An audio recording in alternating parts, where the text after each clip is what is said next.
Fisher में बहुत ज़्यादा फ़ायदा है, लेकिन पता नहीं एक अजीब-सी बात है, जितने भी ऐसे लोग जिनके पास बहुत अच्छी ब्रीड आ रही है या बहुत मतलब अच्छा सेटअप है, बड़ा सेटअप है, आप कभी भी खरीदारी के लिए जाएँगे ना किसी के पास, पता नहीं क्या बात है, इतनी-इतनी म्यूटेशंस आ गई हैं, सब कुछ हो गया है, लेकिन बेचने के लिए ना हर किसी के पास सिर्फ़ एक ही चीज़ है, जो मतलब कोई अगर ऐसा ब्रीडर है जिसके पास बहुत ज़्यादा फिशर्स हैं, अच्छी क्वालिटी के हैं, उसने डन फैलो भी लगाए हुए हैं, लेकिन जब आप उससे बोलेंगे यार मैं आपसे परचेज़ करना चाह रहा हूँ, तो वो आपको सन 1947 के पार ब्लू निकाल के देगा, जंग आलूथ पार ब्लू आपको निकाल के देगा। गंदे चेहरे वाले धब्बे पड़े होंगे, उस पार ब्लू के मुंह के ऊपर जो है ना काले मुंह वाले पार ब्लू आपको निकाल के दे दिए जाएंगे। ओपलाइन आपको काले मुंह वाले निकाल के दे दिए जाएंगे। ये जो है ना ये पूरे पूरे पाकिस्तान में यही हो रहा है। मैंने कराची में भी कई लोगों के पास इस तरह देखा है भाई। मतलब अब उनके अपने सेटअप में आप जाएं, पेल फैलो, पार ब्लू पेल फैलो और मतलब कि डन फैलो, ये डाइल्यूट पेल फैलो और पता नहीं क्या क्या पैलेड फैलो पैलेड और पता नहीं इस तरह से। और जब आप बोलो यार वो हम भी चाह रहे हैं कुछ लगा लें सेटअप, तो वो आपको निकाल के देंगे अजीब व गरीब सन 1947 के जंग आलूद पार ब्लू। पार ब्लू भरा पड़ा हुआ है मार्केटों में, आगे पीछे पता नहीं कहाँ कहाँ भरा पड़ा हुआ है। पार ब्लू की क्वालिटी होती है भाई, पार ब्लू बहुत तरह का होता है, एक तरह का कोई पार ब्लू नहीं होता। पार ब्लू की कोई एक स्पेसिफिकेशन नहीं है, पार ब्लू में भरे पड़े हुए हैं। मतलब उसकी क्वालिटी होती है, उसका कलर देखा जाता है, ब्लू कलर में है, वॉयलेट में है, मास्किंग कैसी है चेहरे पे जो है ना कोई धब्बा तो नहीं है। फिशरी की जो मास्किंग होती है ना कनपट्टी के ऊपर, सॉरी कनपट्टी कह रहा हूँ, पीछे टेंट के ऊपर जो मास्किंग होती है वो कितनी गहरी है, अच्छी है, साफ सुथरी है, चोंच कैसी है बर्ड की, बॉडी लैंग्वेज कैसी है, आंखें कितनी बड़ी हैं, ये सब चीज़ें देखी जाती हैं। पार ब्लू भाई कोई वैल्यू नहीं है पार ब्लू की। अभी मैं किसी से पूछ रहा था, किसी के पास बेचने के लिए रखे हुए थे, मैंने कहा क्या हिसाब दे रहे हो? कह रहा है यार 15,000 रुपये पर पीस के हिसाब से पार ब्लू। और हर बंदे जिसके पास पार ब्लू होगा ना उसके मुंह से आप ये जरूर सुनेंगे स्प्लिट है इनो, पार ब्लू स्प्लिट इनो है। भाई हमें कैसे पता चलेगा यार? ठीक है, तो बड़ी अजीब व गरीब सी बातें होती हैं कुछ, जिसपे हम ना बात कर सकते हैं ना हम खुल के फैसला कर सकते हैं। मैंने अभी डालने हैं फिशर लेकर, तो मैंने एक भाई से पूछा पार ब्लू जो है ना क्या हिसाब दे रहे हो? 15,000 रुपये। मैंने उसके सिंपली आपको बताऊं मैंने कितने पैसे लगाए होंगे, आप अंदाजा लगाओ। मैंने उसको बोला यार 7,000 के हिसाब से देने हैं तो दे दो। उसके पास तकरीबन जो है ना 6-7 पीस थे। मैंने कहा 7,000 के हिसाब से देने हैं तो दे दो। यही भाई दुकान वाला भी यही रेट ले रहा है यार, 6-7 हज़ार रुपये, इससे ऊपर नहीं ले रहा।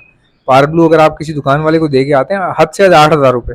ठीक है, जो क्वालिटी वाला पार ब्लू है ना, भाई 15,000 का आप पार ब्लू दे रहे हो तो उसकी क्वालिटी फिर 15,000 के हिसाब से भी होनी चाहिए, है ना?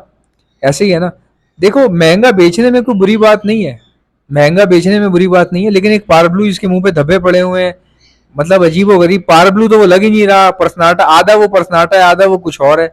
इस तरह की चीज में आप पैसे ज्यादा मांगेंगे तो फिर वो तो जस्टिफाइड नहीं होता, समझ ही नहीं आता ना उसके बारे में।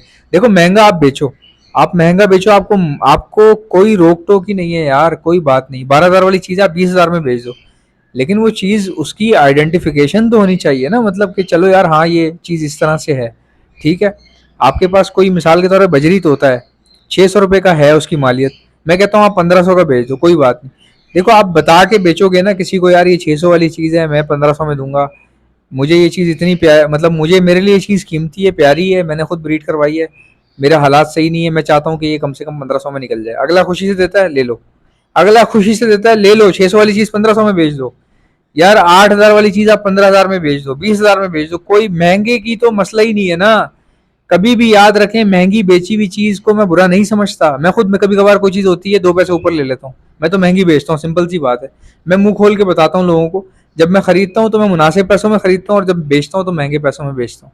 लेकिन यार मेरी चीज में ऐसा नहीं होगा कि किसी की आंख नीचे है, किसी की नाक ऊपर है, किसी की टांग नीचे है, किसी का मुंह जो है ना मैला हुआ हुआ है, गंदा हुआ हुआ है, इस तरह से नहीं बेचता मैं कभी भी। ठीक है, हाँ ये होता है कभी आपने किसी को पट्टे बेच दिए, एक अंदाजे से आपने बताया जी मेल फीमेल है, बाद में वो दोनों मेल निकल आए या दोनों फीमेल निकल आए, वो ये पॉसिबिलिटी हो सकती है। गलती हो सकती है इंसान से देने में, कभी अल्लाह का शुक्र है ऐसा हुआ तो नहीं है, एक आध दफ़ा ही किसी ने बोला और वो भी उनको गलत फहमी हो रही थी, मुझे तो कोई गलत फहमी नहीं थी। लेकिन कितने मैंने बर्ड्स लोगों को दिए होंगे। लेकिन बात ये होती है कि यार एक मतलब स्ट्रक्ट, मैंने आपको लास्ट वीडियो में बताया ना, किसी काम को करने का अगर एक स्ट्रक्चर होता है तो किसी चीज़ का भी स्ट्रक्चर होता ही होगा ना, स्ट्रक्चर तो होता ही होगा ना। फिशरी क्या होती है, उसकी पहचान क्या है, पर्सनाटा में और फिशरी में क्या फ़र्क है, ये आइडेंटिफिकेशंस हैं इसकी। अभी आप किसी से फिशरी ला रहे हो, ऊपर से उसकी टेंट के ऊपर फिशरी की मार्किंग है, नीचे से उसके मुंह के ऊपर धब्बे पड़े हुए हैं। तो भाई ना वो फिशरी है ना वो पर्सनाटा है, वो अजीब व गरीब कोई चीज़ है। और फिर उसके पैसे वो मांग लेना जो प्योर के पैसे होते हैं, तो यार ये तो फिर इस तरह तो काम ही नहीं हो सकता ना। तो इस तरह आप इन चीज़ों से थोड़ा सा दूर रहें। जब आप चीज़ लेते हैं तो पहले तो मालूमात हासिल करें। और कई ऐसे अच्छे ब्रीडर हैं, नामवर हैं, वो बड़ा अच्छा मशवरा देते हैं। कई लोग ऐसे हैं फेसबुक पे बहुत मशहूर हैं, वो बहुत अच्छा काम करते हैं, उनको अपनी रेपुटेशन का ख्याल होता है। वो जब बताते भी हैं तो अच्छे से बताते हैं, बेचते भी हैं तो अच्छे से बेचते हैं। और कोई चीज़ अगर दे रहे हैं आपको, कोई नॉर्मल चीज़ है तो उसके बारे में बताएंगे है ये नॉर्मल या ये मेरे पास स्प्लिट में निकली हुई है, आप इसको रख सकते हो। क्योंकि हमारे पास बहुत सारी ब्रीड आती है तो हर तरह का पीस निकलता है, कभी कभार ऐसे भी निकल आते हैं, बट आपके लिए फ़ायदेमंद होगा, या आप इसको यूज़ कर सकते हो। कोई नामवर बंदा ढूंढो जिसकी रेपुटेशन अच्छी हो, पैसे वाला बंदा होगा ना, वो कभी देखें जिसका पेट भरा हुआ होगा ना, वो कभी ऐसी फालतू बात नहीं करेगा।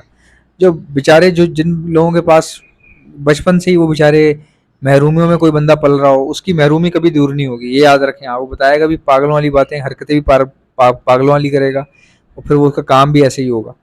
तो मकसद ये है कि गलती किसकी होती है? दूसरे की नहीं, हमारी होती है। कोई महंगा बेच रहा है तो उसकी गलती नहीं है यार, उसकी चीज़ है, वो जितने मर्जी में बेचे। परिंदों का तो देखिए शौक वाली जो चीज़ होती है ना, जैसे पेंटिंग है उसका शौक होता है, हॉबी बिजनेस है। तोता है हॉबी बिजनेस है, मछलियाँ हैं हॉबी बिजनेस है। इनका कोई प्राइस फिक्स थोड़ी है भाई। 1 रुपए की चीज़ आप 1 करोड़ में भी बेच सकते हो, कोई मसला नहीं है इसमें, हॉबी बिजनेस है। अगला बोले यार मुझे लेनी है, तुमने बोला तुम्हें लेनी है तो बस ठीक है, मैं फिर इतने मांगूंगा, इतने दोगे तो मैं दे दूंगा। इसमें कोई कबाहत नहीं है यार, इसमें कोई मुमानियत नहीं, क्योंकि इनकी प्राइस फिक्स ही नहीं होती बर्ड्स की। लेकिन आइडेंटिफिकेशन चीज़ें, एक थोड़ा सा बंदा जहन इस्तेमाल करे, यार मैं इस तरह सेटअप लगाना चाह रहा हूँ, ये चीज़ों की जरूरत पड़ेगी, ये चीज़ें कहाँ से मिलेंगी, कौन बंदा मुझे गाइड कर पाएगा, वो बंदे ढूंढो, जाके चेक करो, आराम से सुकून से चीज़ें लो। ये नहीं होता हबड़ दबड़ बड़ आके चीज़ें ले ली। आप में से किसी को भी ब्रीडिंग मल्टीविटामिन चाहिए जिससे तेज तरीन ब्रीडिंग आती है, वो आपको मेरे पास से मिल जाएगी। फिंचिस से लेके कॉकटेल से लेके लवबर्ड तक तमाम में इस्तेमाल होती है। ऑर्डर करने का तरीका मैं आपको बता देता हूँ। ऑल ओवर दी पाकिस्तान में सप्लाई करता हूँ, लेकिन आप पहले सुन लें मेरे पास है क्या क्या चीज़, ताकि आपको मंगवाने में आसानी हो, एंड में ऑर्डर करने का तरीका बता दूंगा। ब्रीडिंग मल्टीविटामिन है मेरे पास, जिनके पास चिक्स एक्सपायर हो जाते हैं, पता ही नहीं चलती वजह, अंदर ही बॉक्स में एक्सपायर हो रहे हैं, तो उसके लिए डॉक्सीसाइक्लिन आती है, वो भी डॉक्सीसाइक्लिन आती है, डॉक्सीसाइक्लिन, ये भी आपको मेरे पास से मिल जाएगी। और दाने में calcium plus vitamin D liquid मिला के दिया जाता है बर्ड्स को, अक्सर वो calcium plus vitamin D liquid मिल जाएगा। इसका फायदा ये होता है एग प्रोडक्शन बढ़ जाती है, फर्टिलिटी बढ़ जाती है, परिंदों की हड्डियां मजबूत होती हैं, साइज अच्छा हो जाता है। इसके अलावा प्रोटीन लिक्विड आता है, वो भी दाने में मिलाकर दिया जाता है, ये भी आपको हमारे पास से मिल जाएगा। इसी के साथ साथ परिंदों के ऊपर करने वाला एंटी लाइसिस स्प्रे आता है, जिससे परिंदों की जुएं खत्म हो जाती हैं, वो भी आपको हमारे पास से मिल जाएगा। और आप लवबर्ड रख रहे हैं और हैंड फीड आपके पास ना हो, ऐसा सवाल ही पैदा नहीं होता, तो हैंड फीड भी आपको मेरे पास से मिल जाएगी, यूरोपियन फॉर्मुलेटेड, जो मैंने खुद बनाई है। 750 में आधा किलो हैंड फीड का पैकेट कोई भी नहीं दे रहा, इतना अच्छा बनाया हुआ। ये भी आपको मेरे पास से मिल जाएगा। हैंड फीड करवाने वाले इंजेक्शन भी मिल जाएंगे, और आगे लगने वाली स्टेनलेस स्टील की नोजल भी आपको मेरे पास से मिल जाएगी। इनमें से कोई भी चीज़ चाहिए, उस चीज़ का नाम लिखें, सामने व्हाट्सएप नंबर देख रहे हैं, इस व्हाट्सएप नंबर पे सेंड कर दें। 12 से 24 घंटे में आपका ऑर्डर बुक हो जाएगा। इंशाल्लाह मिलते हैं नेक्स्ट वीडियो में। वीडियो को लाइक कर लेना, चैनल को सब्सक्राइब कर लेना। अल्लाह हाफिज़।